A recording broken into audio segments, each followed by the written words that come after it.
میخوام توی این جلسه از قسمت 1 تا 5 هر چی مشکل داشتی رو برات رفع کنم. تا آخر ویدیو با من همراه باش. خب امیدوارم که حالتون تک باشه. میکائیل محمدی هم مربی نینجا و سلاح‌های رزمی از سال 86 که وارد این رشته شدم و تا الان حدود 13 تا دوره آموزشی دارم که میتونید وارد سایت تک نینجا و یا به این شماره‌ای که این زیر براتون نوشته میشه تو واتساپ پیام بدید و دوره‌های آموزشی سلاح رو دریافت. شما میومدی نانچیکو رو باز می‌کردی، میآوردی بالا، چپ راست پایین بالا و بعد ادامه حرکت. بهترش اینه که میخوام یه خورده ترکیب و یه مقدار براتون قشنگتر و حرفه‌ای‌ترش کنم که دیگه هیچ مشکلی نداشته باشید.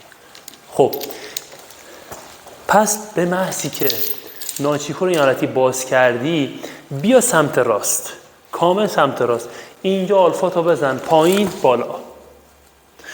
دوباره میخوای تو اجرا کنی. حرکت بعدی این بود 1 2.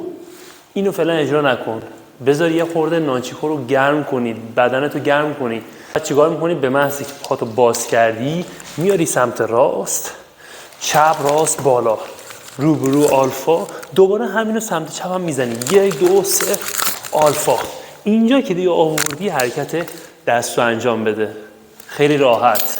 پس 2 تا چپ و راست من اضافه کردم. باز کردن، چپ راست بالا، یا آلفا. دوباره همینو سمت چپ میزنی، چپ راست بالا، یا آلفا پایین بالا. حالا نوبت حرکت دسته که به راحتی اینجا میتونی انجام بدی.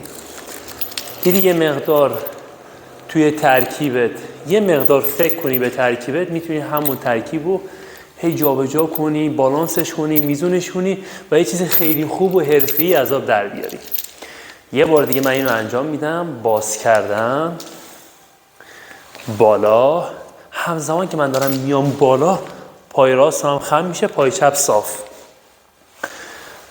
چپ راست بالا، سمت راست آلفا پایین بالا.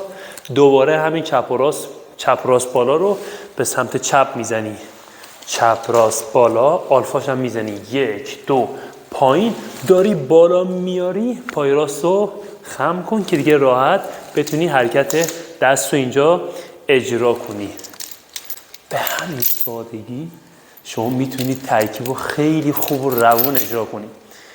حالا ادامه داره. بیا ادامهش بهت بگم. قبل اینکه ادامه ویدیو رو ببینی حتما ویدیو رو لایک کن، کامنت بذار، زنگوله رو حتما فعال کن که به محضی که ویدیو جدید میذارم یوتیوب یه نوتیفیکیشن براتون بفرسته و بتونید بیاید سریع آموزش رو ببینید.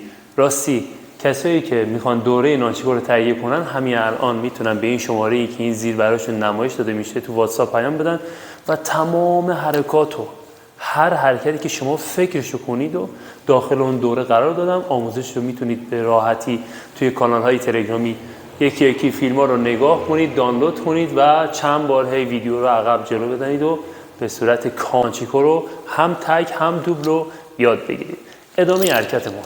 اومدیم اینجا یه بالا یه پایین. اینجا من گفتم چی؟ اینجا گفتم حرکت چپ راست بالا و این حرکت رو گفته بودم. شما چون هنوز ذهنتون درگیر این حرکته، بخواین همزمان این حرکت پارم بیارین یه مقدار یه کوچولو سخته. اینجا راهکار بهتون میدم.